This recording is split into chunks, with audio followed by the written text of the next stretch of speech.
ಯೇಸು ಪ್ರಭು, ಕೋಟಿ ಸ್ತೋತ್ರಗಳು. ನೀ ಕೊಟ್ಟ ರಕ್ಷಣೆಗೆ ದೇವ ಸ್ತೋತ್ರ ಸ್ತೋತ್ರಗಳು.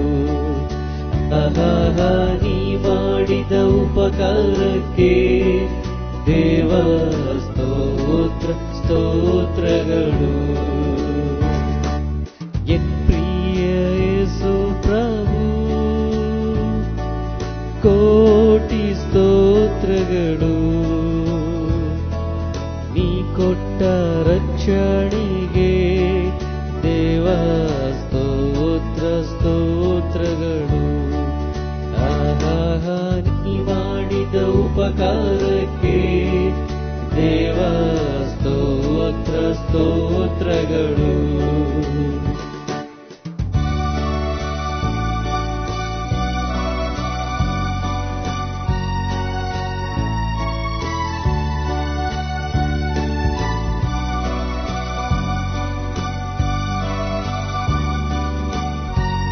ಕರ್ತನಲ್ಲಿ ಪ್ರಿಯರೇ, ನಿಮ್ಮೆಲ್ಲರಿಗೂ ಮುಂಜಾನೆಯ ಶುಭ ವಂದನೆಗಳು. ಈ ದಿನ ವಿಶ್ವವಾಣಿ ಪ್ರಸ್ತುತಪಡಿಸುವ ನಿನ್ನ ದಾರಿಗೆ ಬೆಳಕು ಎಂಬ ಕಾರ್ಯಕ್ರಮಕ್ಕೆ ನಿಮ್ಮನ್ನು ಪ್ರೀತಿಯಿಂದ ಸ್ವಾಗತಿಸುತ್ತಿದ್ದೇವೆ.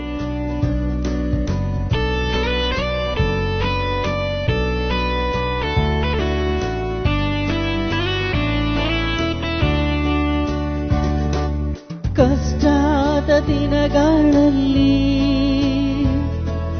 ನಿನ್ನನ್ನೇ ನೆನೆಸಿಕೊಂಡೆ. ಕಷ್ಟದ ದಿನಗಳಲ್ಲಿ ನಿನ್ನನ್ನೇ ನೆನೆಸಿಕೊಂಡೆ. ದೇವನಿ ದಯ ತೋರಿಸಿ ನನಗೆ ಆಶ್ರಯ ನೀಡಿರುವಿ. ದೇವನಿ ದಯ ತೋರಿಸಿ ನನಗೆ ಆಶ್ರಯ ನೀಡಿರುವಿ. ಎನ್ ಪ್ರಿಯ ಯೇಸು ಪ್ರಭು, ಕೋಟಿ ಸ್ತೋತ್ರಗಳು. ನೀ ಕೊಟ್ಟ ರಕ್ಷಣೆಗೆ ದೇವ ಸ್ತೋತ್ರ ಸ್ತೋತ್ರಗಳು. ನೀ ಮಾಡಿದ ಉಪಕಾರಕ್ಕೆ ದೇವ ಸ್ತೋತ್ರ ಸ್ತೋತ್ರಗಳು. ಈ ದಿನದ ಧ್ಯಾನಕ್ಕಾಗಿ ಆರಿಸಿಕೊಂಡ ವೇದ ಭಾಗವು ಕೀರ್ತನೆ 147 1-6. ಯೆಹೋವನಿಗೆ ಸ್ತೋತ್ರ. ನಮ್ಮ ದೇವರನ್ನು ಸ್ತುತಿಸುವುದು ಒಳ್ಳೆಯದೂ ಸಂತೋಷಕರವೂ ಆಗಿದೆ. ಆತನನ್ನು ಕೀರ್ತಿಸುವುದು ಯುಕ್ತವಾಗಿದೆ. ಯೆಹೋವನು ಯೆರೂಸಲೇಮನ್ನು ಕಟ್ಟಿಸುತ್ತಿದ್ದಾನೆ, ಚದರಿ ಹೋಗಿದ್ದ ಇಸ್ರಾಯೇಲರನ್ನು ಕೂಡಿಸುತ್ತಿದ್ದಾನೆ. ಮುರಿದ ಮನಸ್ಸುಳ್ಳವರನ್ನು ವಾಸಿ ಮಾಡುತ್ತಾನೆ, ಅವರ ಗಾಯಗಳನ್ನು ಕಟ್ಟುತ್ತಾನೆ. ಆತನು ನಕ್ಷತ್ರಗಳ ಸಂಖ್ಯೆಯನ್ನು ಗೊತ್ತು ಮಾಡಿ ಪ್ರತಿಯೊಂದಕ್ಕೆ ಹೆಸರಿಟ್ಟಿದ್ದಾನೆ. ನಮ್ಮ ಕರ್ತನು ದೊಡ್ಡವನೂ ಪರಾಕ್ರಮಿಯೂ ಆಗಿದ್ದಾನೆ. ಆತನ ಜ್ಞಾನವು ಅಪರಿಮಿತವಾಗಿದೆ. ಯೆಹೋವನು ದೀನರಿಗೆ ಆಧಾರವಾಗಿದ್ದಾನೆ, ದುಷ್ಟರನ್ನು ನೆಲಕ್ಕೆ ಹತ್ತಿಸಿಬಿಡುತ್ತಾನೆ. ದೇವರು ಈ ವಾಕ್ಯಗಳನ್ನು ಆಶೀರ್ವದಿಸಲಿ. ನಕ್ಷತ್ರಗಳ ಸಂಖ್ಯೆಯನ್ನು ಗೊತ್ತು ಮಾಡಿ ಪ್ರತಿಯೊಂದಕ್ಕೂ ಹೆಸರಿಟ್ಟಾತನು ದೊಡ್ಡವನು, ಪರಾಕ್ರಮಿಯೂ, ಅಪರಿಮಿತವಾದ ಜ್ಞಾನವುಳ್ಳವನೂ ಆದ ಯೇಸುಕ್ರಿಸ್ತನ ನಾಮದಲ್ಲಿ ತಂದೆಯಾದ ದೇವರನ್ನು ಸ್ತುತಿಸುತ್ತಾ ಘನಪಡಿಸುತ್ತಾ, ವಿಶ್ವವಾಣಿವರಾದ ನಾವು ಪ್ರಿಯರೇ, ನಿಮ್ಮೆಲ್ಲರಿಗೂ ಯೇಸುಕ್ರಿಸ್ತನ ನಾಮದಲ್ಲಿ ಪ್ರೀತಿಯಿಂದ ವಂದಿಸುತ್ತಾ, ಸ್ವಾತಂತ್ರ್ಯೋತ್ಸವದ ಆಗಸ್ಟ್ ಮಾಸವು ಪ್ರತಿಯೊಬ್ಬರಿಗೂ ಹರ್ಷ ಆನಂದಗಳನ್ನು ಅನುಗ್ರಹ ಮಾಡಲೆಂದು ಹಾರೈಸುವವರಾಗಿದ್ದೇವೆ.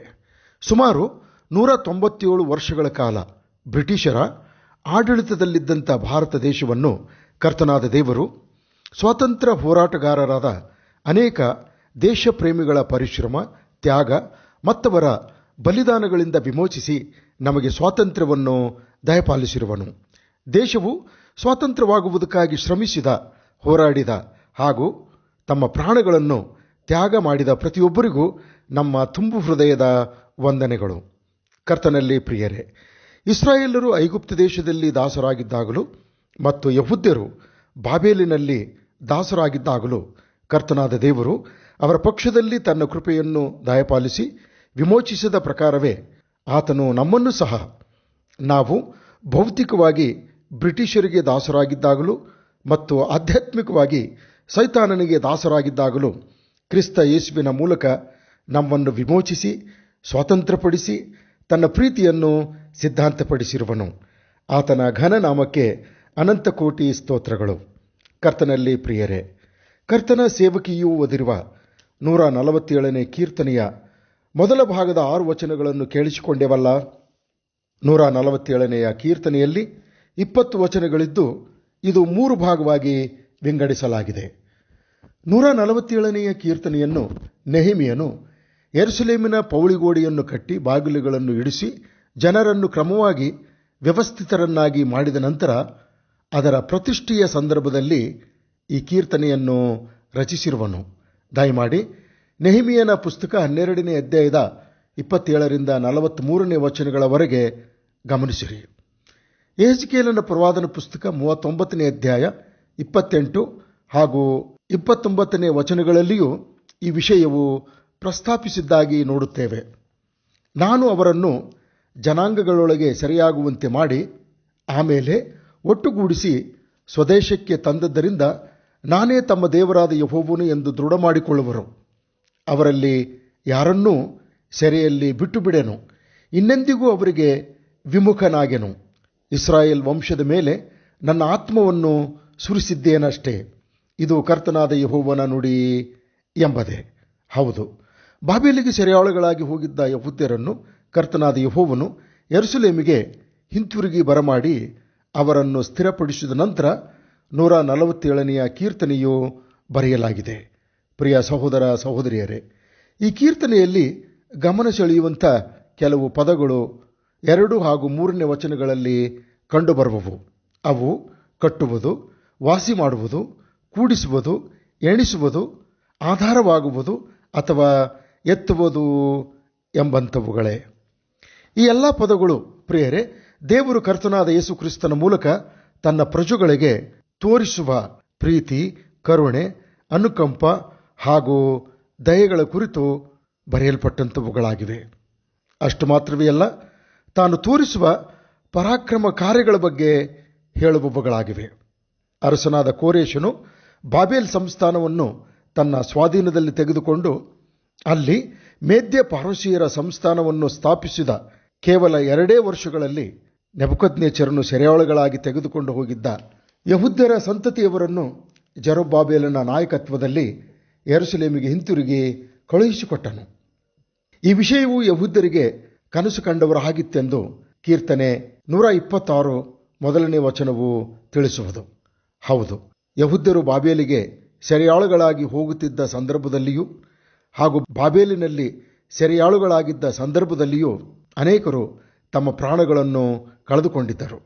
ಹಾಗೂ ಅನೇಕರು ಶಾರೀರಿಕವಾಗಿಯೂ ಮಾನಸಿಕವಾಗಿಯೂ ಹಿಂಸೆ, ಬಲಾತ್ಕಾರಗಳನ್ನು ಅನುಭವಿಸಿದವರಾಗಿ ಹೃದಯಗಳಿಗೆ ಕಬ್ಬಿಣದ ಕಾಸಿದ ಸಲಾಕಿಯಿಂದಲೋ ಎಂಬಂತೆ ಗಾಯಗಳನ್ನು ಹೊಂದಿದ್ದರು. ಆ ಗಾಯಗಳು ತಮ್ಮ ಅಪರಾಧ ಪಾಪಗಳ ಕಾರಣವೇ ಉಂಟಾದವು ಎಂಬುದಾಗಿ ಒಪ್ಪಿಕೊಂಡವರಾದ ಕಾರಣ ದೇವರು ದೂತನನ್ನು ಎಂಬಂತೆ ತನ್ನ ವಾಕ್ಯವನ್ನು ಕಳುಹಿಸಿ ಮುರಿದ ಮನಸ್ಸುಳ್ಳ ಅವರ ಗಾಯಗಳನ್ನು ಕಟ್ಟಿ ಅವರನ್ನು ವಾಸಿ ಮಾಡಿದ್ದನು. ಕೀರ್ತನೆ 107:20ನೇ ವಚನ. ಕರ್ತನಲ್ಲಿ ಪ್ರಿಯರೇ, ನಾನು ನನ್ನ ಕುರಿಗಳನ್ನು ತಿಳಿದಿದ್ದೇನೆ ಎಂದು ಹೇಳಿರುವ ಯೇಸು ಕ್ರಿಸ್ತನಿಗೆ ನಮ್ಮ ಅವಶ್ಯಕತೆಗಳೇನೆಂದು ತಿಳಿದಿರುವವು. ನಕ್ಷತ್ರಗಳ ಸಂಖ್ಯೆಯನ್ನು ಗೊತ್ತು ಮಾಡಿ ಪ್ರತಿಯೊಂದಕ್ಕೂ ಹೆಸರಿಟ್ಟಂಥ ಸ್ವಾಮಿಗೆ ನಮ್ಮ ಹೆಸರುಗಳೂ ತಿಳಿದಿರುವವು. ಹಾಗಾಗಿ ಮುರಿದ ಮನಸ್ಸುಳ್ಳ ಇಸ್ರಾಯೇಲರನ್ನು ವಾಸಿ ಮಾಡಿ ಅವರ ಗಾಯಗಳನ್ನು ಕಟ್ಟಿದವನಾದ ಕರ್ತನು ನಮ್ಮ ಹೆಸರು ಹಿಡಿದು ಕರೆಯುವವನಾಗಿ ನಮ್ಮ ಮನಸ್ಸನ್ನು ವಾಸಿ ಮಾಡಿ ನಮ್ಮ ಗಾಯಗಳನ್ನು ಕೂಡ ಕಟ್ಟುವವನಾಗಿದ್ದಾನೆ. ನಮ್ಮ ತಲೆ ಕೂದಲುಗಳು ಕೂಡ ಆತನ ಎಣಿಕೆಯಲ್ಲಿರುವವು. ಆತನ ಅಪ್ಪಣೆ ಇಲ್ಲದೆಯೇ ಒಂದೂ ಸಹ ನೆಲಕ್ಕೆ ಬೀಳುವುದಿಲ್ಲ. ಪ್ರಿಯರೇ, ನೀವು ಯಾವ ತೊಂದರೆಗಳ ಮಧ್ಯದಲ್ಲಿ ಹಾದು ಹೋಗುತ್ತಿರುವಿರಿ, ಯಾವ ಕೊರತೆಗಳನ್ನು ಅನುಭವಿಸುತ್ತಿರುವಿರಿ, ಯಾವ ವಿಷಯ ನಿಮ್ಮ ಮನಸ್ಸನ್ನು ಮುರಿಯುವಂತೆ ಮಾಡಿರುವುದು, ಸ್ವಲ್ಪ ಸಮಯ ಆಲೋಚನೆ ಮಾಡಿರಿ, ಪರೀಕ್ಷಿಸಿಕೊಳ್ಳಿರಿ. ಇವೆಲ್ಲವೂ ಒಂದು ವೇಳೆ ಸ್ವತಃ ನಮ್ಮ ತಪ್ಪುಗಳಿಂದಲೇ ಉಂಟಾಗಿರುವೆವೆಂದು ಕಂಡುಬಂದರೆ ಪಶ್ಚಾತ್ತಾಪದ ಹೃದಯದಿಂದ ಕ್ರಿಸ್ತನ ಮುಂದೆ ಅವುಗಳನ್ನು ಒಪ್ಪಿಕೊಂಡು ಬಿಟ್ಟು ಬಿಡಿರಿ. ನರಜನ್ಮದವರನ್ನು ಬಾಧಿಸಿ ವ್ಯಥೆಗೊಳಿಸುವಂಥದ್ದು ಕರುಣೆಯುಳ್ಳ ಕರ್ತನಿಗೆ ಇಷ್ಟವಾಗುವುದಿಲ್ಲ. ಹಾಗಾಗಿ ಆತನು ದೂತನನ್ನೋ ಎಂಬಂತೆ ತನ್ನ ವಾಕ್ಯವನ್ನು ಕಳುಹಿಸಿ ನಮ್ಮನ್ನು ಗುಣಪಡಿಸುತ್ತಾನೆ. ಹಾಗೂ ನಮ್ಮ ಜೀವಿತವನ್ನು, ಕುಟುಂಬವನ್ನು ಪುನಃ ಕಟ್ಟುವುದರ ಮೂಲಕ ನಮಗೆ ಆಧಾರವಾಗುತ್ತಾನೆ. ಹಲ್ಲೆಲೂಯ. ಕರ್ತನು ಈ ವಾಕ್ಯವನ್ನು ನಮ್ಮ ಆತ್ಮಗಳ ಪ್ರಯೋಜನಕ್ಕಾಗಿ ಆಶೀರ್ವದಿಸಲಿ. ಬನ್ನಿರಿ, ಪ್ರಾರ್ಥನೆ ಮಾಡೋಣ. ನಕ್ಷತ್ರಗಳ ಸಂಖ್ಯೆಯನ್ನು ಗೊತ್ತು ಮಾಡಿ ಪ್ರತಿಯೊಂದಕ್ಕೆ ಹೆಸರನ್ನಿಟ್ಟಂಥ ಸ್ವಾಮಿ, ನಮ್ಮ ತಲೆ ಕೂದಲುಗಳು ಸಹ ನಿನ್ನ ದೃಷ್ಟಿಯಲ್ಲಿ ಮಾನ್ಯವಾಗಿರುವುದಕ್ಕಾಗಿ ನಿನ್ನನ್ನು ಸ್ತುತಿಸಿ ಕೊಂಡಾಡಿ ಆರಾಧಿಸುವವರಾಗಿದ್ದೇವೆ. ಕರ್ತನೆ, ಯಹೂದ್ಯರು ಬಾಬೇಲಿಗೆ ಸೆರೆಯಾಳುಗಳಾಗಿ ಹೋಗಿದ್ದಾಗ ಅವರು ಅನುಭವಿಸಿದ ಕಷ್ಟ, ನಷ್ಟಗಳು, ಸಾವು, ನೋವುಗಳು ಅವು ತಮ್ಮ ಅಪರಾಧ ಪಾಪಗಳ ನಿಮಿತ್ತವೇ ಎಂದು ಒಪ್ಪಿಕೊಂಡು ಅವರು ಮಾನಸಾಂತರಪಟ್ಟಾಗ ದೂತನನ್ನೋ ಎಂಬಂತೆ ನಿನ್ನ ವಾಕ್ಯವನ್ನು ಕಳುಹಿಸಿ ಅವರನ್ನು ಸ್ವಸ್ಥಪಡಿಸಿದೆ. ಚೆದರಿ ಹೋಗಿದ್ದ ಅವರನ್ನು ಒಟ್ಟುಗೂಡಿಸಿ ಮನೆಗಳನ್ನು ಕಟ್ಟಿಕೊಂಡು ಹೊಲಗದ್ದೆಗಳನ್ನು ಮಾಡಿಕೊಂಡು ಪುನಃ ತಮ್ಮ ಜೀವಿತಗಳನ್ನು ವ್ಯವಸ್ಥಿತಗೊಳಿಸಿಕೊಳ್ಳುವುದಕ್ಕೆ ಸಹಾಯ ಮಾಡಿದೆ. ನಿನಗೆ ಅನಂತ ಕೋಟಿ ಸ್ತೋತ್ರಗಳು. ಕರ್ತನೆ, ಕರುಣೆಯುಳ್ಳ ತಂದೆಯೇ, ಈ ದಿನಗಳಲ್ಲಿಯೂ ಅದೆಷ್ಟೋ ಜನ ನಿನ್ನ ಪ್ರಜೆಗಳು ಆತ್ಮಿಕವಾಗಿಯೂ ಮಾನಸಿಕವಾಗಿಯೂ ಭೌತಿಕವಾಗಿಯೂ ತೊಂದರೆಗಳನ್ನು ಎದುರಿಸುತ್ತಿರುವರೋ ಇವೆಲ್ಲವೂ ತಮ್ಮ ತಪ್ಪುಗಳಿಂದಲೇ ಉಂಟಾದವು ಎಂಬುದಾಗಿ ಒಪ್ಪಿಕೊಂಡು ಮಾನಸಾಂತರಪಟ್ಟು ನಿನ್ನ ಕಡೆಗೆ ತಿರುಗಿಕೊಳ್ಳುವಂತೆ ಸಹಾಯ ಮಾಡು. ಕರ್ತನೆ, ಅವರ ಜೀವಿತಗಳನ್ನು ಪುನಃ ಸ್ಥಾಪಿಸು. ಅವರನ್ನು ಮೇಲಕ್ಕೆ ಎತ್ತಿ ನಿನ್ನ ಮಹಿಮೆಗಾಗಿ ಜೀವಿಸಲು ಕೃಪೆಯನ್ನು ಅನುಗ್ರಹಿಸು. ಕರ್ತನೆ, ನಿನ್ನ ಸುವಾರ್ತೆಯು ನಮ್ಮ ದೇಶದ ಜನರನ್ನು ನಿನ್ನೆಡೆಗೆ ಬರುವಂತೆ ಮಾಡಬೇಕೆಂದು ವಿಶ್ವವಾಣಿಯ ಸೇವೆಯನ್ನು ಬೆಂಬಲಿಸುತ್ತಿರುವ ಸೇವಾದಾನಿಗಳಲ್ಲಿಯೂ ಅನೇಕರು ವೇದನೆ, ಕಷ್ಟಗಳನ್ನು, ಆರ್ಥಿಕ ನಷ್ಟಗಳನ್ನು ಅನುಭವಿಸುತ್ತಿರುವರು. ಅಂಥವರೆಲ್ಲರಿಗೂ ಕರ್ತನೆ, ಸಮಯೋಚಿತವಾದಂಥ ಕರುಣೆಯನ್ನು, ಸಹಾಯವನ್ನು ನಿನ್ನ ಕೃಪೆಯ ಸಿಂಹಾಸನದಿಂದ ಅನುಗ್ರಹ ಮಾಡು. ಕರ್ತನೆ, ನಿರುದ್ಯೋಗ, ಬಡತನ, ಅನಕ್ಷರತೆ, ಅಂಧವಿಶ್ವಾಸ ಇತ್ಯಾದಿಗಳು ನಮ್ಮ ದೇಶದ ಜನರನ್ನು ಕುಗ್ಗಿಸುತ್ತಿರುವವು. ಅಸ್ವಸ್ಥತೆ, ವೃದ್ಧಾಪ್ಯ, ವಿಕಲಚೇತನ, ದೃಷ್ಟಿ ಮಾಂದ್ಯವ್ಯ, ಬುದ್ಧಿ ಮಾಂದ್ಯವ್ಯಗಳು ನಮ್ಮ ದೇಶದಲ್ಲಿ ಶಾಪಗಳಾಗಿ ಕಾಡುತ್ತಿರುವವು. ಸ್ವಾಮಿ, ನಮ್ಮ ದೇಶವನ್ನು ಕರುಣಿಸು. ಯೇಸು ಸುರಿಸಿದಂಥ ಆತನ ರಕ್ತದ ಮೂಲಕ ನಮ್ಮ ದೇಶವು ಶುದ್ಧೀಕರಿಸಲ್ಪಟ್ಟು ಸುಕ್ಷೇಮವನ್ನು, ಸಮೃದ್ಧಿಯನ್ನು ಅನುಭವಿಸುವಂತೆ ಸಹಾಯ ಮಾಡು. ಕೇವಲ ಭೌಗೋಳಿಕವಾಗಿ ಮತ್ತು ಆಡಳಿತಾತ್ಮಕವಾಗಿ ಮಾತ್ರವಲ್ಲದೆ ಆಧ್ಯಾತ್ಮಿಕವಾಗಿಯೂ ಪ್ರತಿಯೊಬ್ಬರೂ ಸ್ವಾತಂತ್ರ್ಯವನ್ನು ಪಡ್ಕೊಳ್ಳುವಂತೆ ಕ್ರಿಸ್ತನ ಸುವಾರ್ತೆಯು ಕಾರ್ಯ ಸಾಧಿಸುವುದಕ್ಕಾಗಿ ಸಹಾಯ ಮಾಡು. ಈ ಮಾಸದುದ್ದಕ್ಕೂ ತಮ್ಮ ಜನ್ಮದಿನಗಳನ್ನು ಹಾಗೂ ಮದುವೆ ವಾರ್ಷಿಕೋತ್ಸವದ ದಿನಗಳನ್ನು ಆಚರಿಸಿಕೊಳ್ಳುವಂಥ ಪ್ರಿಯರನ್ನು ಆಶೀರ್ವದಿಸು. ಅವರ ಪಕ್ಷದಲ್ಲಿ ನಿನ್ನ ವಾಗ್ದಾನಗಳು ನೆರವೇರುವಂತೆ ಸಹಾಯ ಮಾಡು. ಕರ್ತನೆ, ಈ ದಿನ ನಡೆಯುವ ಆರಾಧನಾ ಕೂಟಗಳ ಮೇಲೆ ನಿನ್ನ ಕೃಪೆ, ಪ್ರಸನ್ನತೆಯನ್ನು ದಯಪಾಲಿಸು. ಆ ಮೂಲಕ ನಿನ್ನ ನಾಮ ಮಾತ್ರ ಮಹಿಮೆ ಹೊಂದುವಂತೆ ಸಹಾಯ ಮಾಡು. ಪ್ರಾರ್ಥನೆ ಕೇಳಿದ್ದಕ್ಕಾಗಿ ಸ್ತೋತ್ರ. ಸ್ತುತಿ, ಘನ, ಮಹಿಮೆ ಎಲ್ಲವುಗಳನ್ನು ನಿನಗೆ ಸಲ್ಲಿಸುತ್ತಾ ಈ ಪ್ರಾರ್ಥನೆಯನ್ನು ಯೇಸುಕ್ರಿಸ್ತನ ನಾಮದಲ್ಲಿ ದೀನತೆಯಿಂದ ಬೇಡಿ ಹೊಂದಿದ್ದೇವೆ ನಮ್ಮ ತಂದೆಯೇ, ಆಮೇನ್.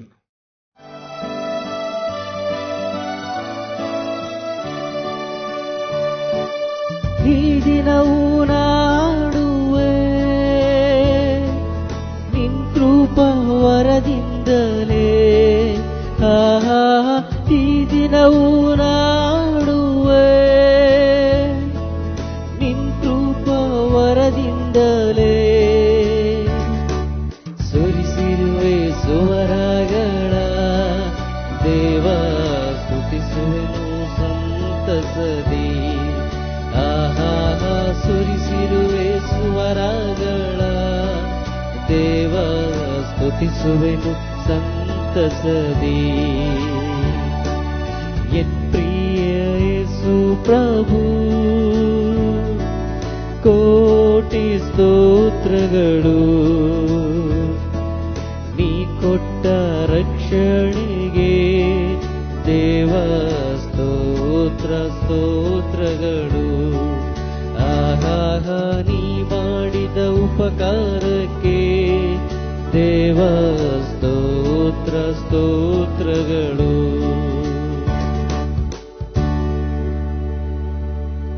ವಾದವನ್ನು ಪಡೆದುಕೊಳ್ಳೋಣ. ಈಗಲೂ ನಮ್ಮ ತಂದೆಯಾದ ದೇವರ ಪ್ರೀತಿಯು, ಕರ್ತನಾದ ಯೇಸು ಕ್ರಿಸ್ತನ ಕೃಪೆಯು, ಪರಿಶುದ್ಧಾತ್ಮನ ಅನ್ಯೋನ್ಯತೆ, ಸಹವಾಸವು, ಶಾಂತಿ, ಸಮಾಧಾನವು ನಮ್ಮೊಬ್ಬೊಬ್ಬರ ಮೇಲೆ ಸದಾಕಾಲವು ನೆಲೆಯಾಗಿರಲಿ. ಆಮೇನ್.